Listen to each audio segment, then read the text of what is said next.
నమస్తే అండి. Welcome back to our channel. ఈరోజు మళ్ళీ ఫామ్ వీడియో అండి. ఈ వీడియోలో ఈరోజు మనమైతే ఆకుకూరలు వేసుకుంటున్నాం.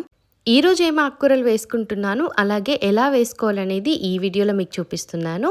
ఇప్పుడైతే ముందు మనం కొత్తిమీరలు వేసుకుంటున్నామండి. ఈ కొత్తిమీరలు వేసుకోవడానికి మడులైతే చేసుకుంటున్నాం. మడులు ఇక్కడ చూపించినట్టుగా చేసేసుకొని ఆ మడుల్లో కొత్తిమీరకి సాయిల్ అనేది గుల్లగుల్లగా ఉండాలి అండి. అస్సలు తడి లేకుండా చూసుకోవాలి. అంటే పదును ఎక్కువగా ఉండకూడదు. పొడి పొడిగా ఉంటేనే కొత్తిమీరలు మంచిగా మొలుస్తాయి. అలాగే మనం వేసుకున్న కొత్తిమీర సీడ్స్ అనేవి కుళ్ళిపోకుండా అలాగే మురిగిపోకుండా ఉంటుంది. సో అందుకోసమనే కొత్తిమీర వేసుకున్నప్పుడు సాయిల్ టెక్స్చర్ అనేది పొడి పొడిగా ఉండాలి, అంటే గుల్ల గుల్లగా ఉండాలండి. అస్సలు వాటర్ ఉండొద్దు, బురదగా ఉండొద్దు. అందుకోసమనే ఇలా సాయిల్ని అయితే తడి లేనప్పుడు అరేంజ్ చేసి పెట్టుకున్నాము. ముందైతే కొత్తిమీర అలాగే మెంతులు వేసుకోవడానికి 2 మడులైతే చేసుకున్నామండి. మీరు ఇక్కడ చూసినట్టయితే మడులను మనం ఎలా చేసుకున్నాము అనేది నేను చూపించాను.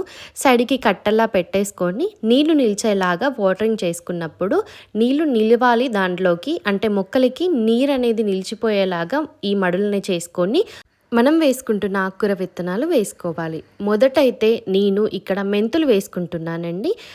మీరు ఇక్కడ చూసినట్టయితే మెంతుల్ని నేను ఎలా అలుక్కుంటున్నానో, అంటే ఎలా వేసుకుంటున్నానో అలానే వేసుకోవాలండి. దగ్గరగా అస్సలు వేసుకోకూడదు. దగ్గరగా మెంతులు వేసుకోవడం వల్ల మొలికెత్తాక వాటికి వాటరింగ్ చేసే టైంలో అవి పడిపోతూ ఉంటాయండి. సో దూరంగా ఉంటేనే ఒక్కొక్క మొక్క దూరంగా ఉంటేనే బలంగా పెరుగుతుంది. అలాగే వాటరింగ్ చేసుకున్నప్పుడు పడిపోకుండా ఉంటుంది. మెంతులన్నీ వేసేసుకొని మెంతుల్ని పైన సాయిల్తో ఇక్కడ చూపించినట్టుగా క్లోజ్ చేసుకోవాలి. లైట్గా మనం హ్యాండ్స్తో నార్మల్గా స్ప్రెడ్ చేస్తే సరిపోతుందండి. ఎక్కువగా సాయిల్ వేయాల్సిన అవసరం లేదు. ఈ సీడ్స్ తొందరగానే జర్మినేట్ అవుతాయి. ఆల్మోస్ట్ 2 to 3 డేస్లో మనకి ఇది జర్మినేషన్ స్టార్ట్ అయిపోతుంది. సో మెంతులకి మనం ఎక్కువ కష్టపడాల్సిన అవసరం లేదు. కొత్తిమీర వేసుకునేటప్పుడు మాత్రం సాయిల్ టెక్స్చర్ అలాగే కంప్లీట్ వాటరింగ్ ప్రాసెస్ అనేది డిఫరెంట్గా ఉంటుంది. దానికి కొత్తిమీరలు వేసుకోవడానికి కూడా ఇక్కడ మడ అయితే ప్రిపేర్ చేసి పెట్టుకున్నామండి. దీంట్లో కొత్తిమీరకి పొడి పొడిగా ఉండాలి. అలాగే మనం తీసుకునే సాయిల్ అనేది కొంచెం గుల్లగుల్లగా, మీరు ఇక్కడ చూసినట్టయితే కొంచెం పెళ్ళలుగా ఉంది అండి. సాయిల్ అంటే మొత్తం పౌడర్ లాగా కాకుండా కొంచెం అక్కడక్కడ సాయిల్ రాళ్ళలాగా ఉంది. అంటే సాయిలే కానీ కొంచెం గడ్డలుగా ఉంచేసాము. ఎందుకంటే అలా ఉంటేనే కొత్తిమీరలు తొందరగా గ్రో అవుతాయంట.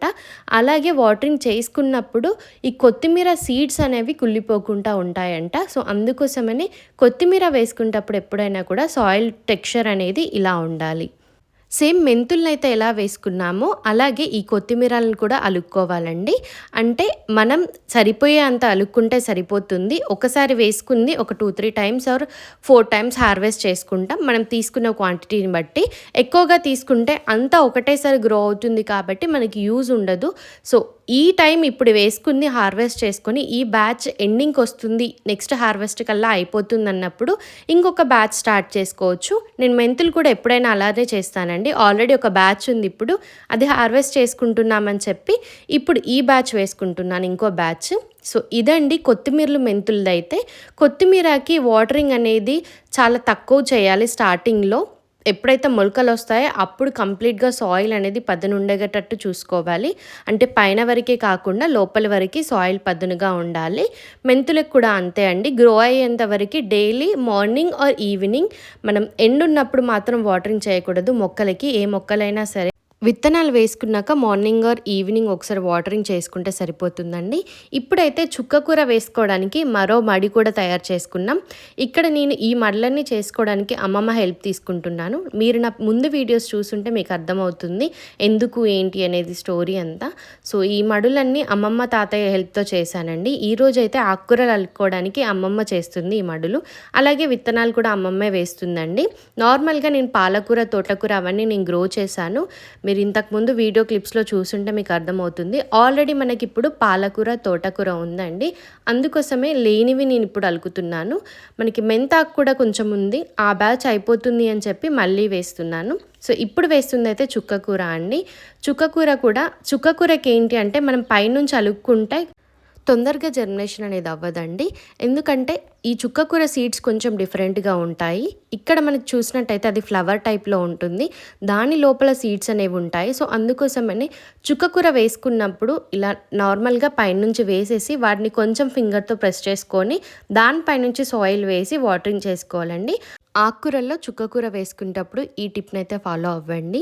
చుక్కకూర ఈజీగానే గ్రో అవుతుందండి. మనకి ఒక్కసారి సీడ్స్ వేసుకున్నాక ఒక 2, 3 టైమ్స్ వాటరింగ్ చేసేసుకొని కేర్ తీసుకుంటే ఆల్మోస్ట్ మనకి 3-4 డేస్‌లోనే జర్మినేషన్ అనేది ఉంటుందండి. సీడ్స్ మంచివైతే ఇంకా ఎర్లీగా జర్మినేట్ అవుతాయి. అలాగే మొక్కలు కూడా హెల్తీగా గ్రో అవుతాయి. ఇక్కడ నేను తీసుకున్న ప్యాకెట్ వచ్చేసి ₹10 ప్యాకెట్ అండి ఈ సీడ్స్. అలాగే సేమ్ మన మెంతులు అలాగే కొత్తిమీరలు కూడా ₹10 ప్యాకెటే అండి. నెక్స్ట్ బ్యాచెస్‌లో ఇంకా ₹10ది వేసుకోవచ్చు. ఒకసారి ₹20 తీసుకొని కూడా వేసుకోవచ్చండి. అంటే మనం తీసుకునే బ్రాండ్ ప్రైస్‌ని బట్టి ఉంటుందండి సీడ్స్ క్వాలిటీ కూడా. సో, ఇలా చుక్కకూర విత్తనాలు కూడా వేసేసుకొని వాటరింగ్ చేసేసుకున్నాము. ఇంక ముందు మనకిప్పుడైతే ప్రెజెంట్ అన్ని ఆకుకూరలు వేసేసుకున్నామండి ఫామ్‌లో. ఇంక ముందు మనం ఒక తెల్ల గల్జేరు మన ఫామ్‌లోనే మొలుస్తుందండి. ఇంకా దానికి టైం ఉంది, ఇప్పుడే కాదు. అలాగే గంగవాయిలి ఆకుకూర అండి. అది ఈ ఎండాకాలంలో చాలా మంచిది. తినడం వల్ల చాలా లాభాలున్నాయి. ఆ వీడియోస్ కూడా నేను ప్రీవియస్‌లో పోస్ట్ చేశాను. సో, అదొకటి వేసేసుకుంటే ఆకుకూరలు ఆల్మోస్ట్ అన్నీ అయిపోయినట్టే అండి మన ఫామ్‌లో. ఇక్కడ మీరు చూసినట్టయితే వెల్లుల్లిని తవ్వుకుంటున్నామండి. అంటే వేశాక ఒక 3 టైమ్స్ దాని కేర్ తీసుకోవాలి. ముందు వీడియోస్‌లో చెప్పాను. ఆ వీడియోస్ ఉంటాయి, ఒకసారి చూడండి డీటెయిల్‌గా కావాలి అనంటే. ఇక్కడైతే మీషో నుంచి నేను ఇలాచీ మొక్కను తీసుకున్నానండి. ₹100 పడింది నాకు కాస్ట్. దాన్ని గ్రో చేసుకుంటున్నాను. చూద్దాం మన వెదర్ కండిషన్స్‌కి మనకి అసలు ఇలాచీ వస్తుందా లేదా అని. మీకేమైనా ఐడియాస్ ఉంటే ఎలా గ్రో చేసుకోవాలనేది నాకు కామెంట్‌లో మెన్షన్ చేయండి. సో, ఇదండి ఈరోజు వీడియో. మీకు యూజ్ అవుతుంది అనుకుంటున్నాను. అలాగే ఆకుకూరలు మీరు కూడా చిన్నగా స్టార్ట్ చేయండండి. ఆర్గానిక్‌గా ఆకుకూరల్ని కుండీల్లో అయినా కూడా పెంచుకోవచ్చండి మన ఇంట్లోనే. అట్లీస్ట్ ఆకుకూరలైనా వీక్లీ వన్స్ ఆర్గానిక్‌గా తినొచ్చండి ఇంట్లోనే పెంచుకోవడం వల్ల. సో, మీరు కూడా ఇలా ఆర్గానిక్ వెజిటబుల్స్ గ్రో చేయడం ట్రై చేయండి. మీ ఇంట్లో ఉన్న కొంచెం ప్లేస్‌లో అయినా, పాట్స్‌లో అయినా. ఇదండి ఈరోజు మనం వేసుకున్న ఆకుకూరలు మన తోటలో. సో, ఇంకా ఇలాంటి ఫామ్ వీడియోస్ కోసం, అలాగే ఫామ్ అప్డేట్స్ కోసం మన ఛానల్ అయితే సబ్స్క్రైబ్ చేసుకోండి. Thank you for watching. Wish you all a happy gardening. Please